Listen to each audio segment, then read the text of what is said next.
ఉన్నానంటే దేవుని కృప and mainly brother and sister నా కోసం ఎంతో భారీగా ప్రార్థన చేసి ఎల్డర్స్ అందరు వచ్చి నాకు హాస్పిటల్లో 3 months నిమ్స్లో ఉన్నాను.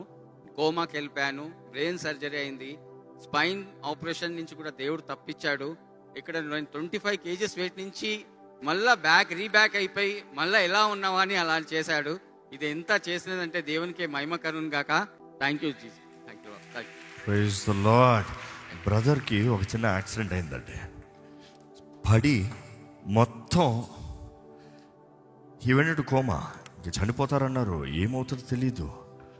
బట్ దెన్ అలాంటి స్థితిలో కంటిన్యూస్ ప్రేయర్స్, ఇంకా సిస్టర్ అయితే హోప్స్ కోల్పోయారు. అలాంటి పరిస్థితుల్లో కూడా స్ట్రగుల్, కంటిన్యూస్ పెనుగులాడాం దేవుని సన్నిధిలో.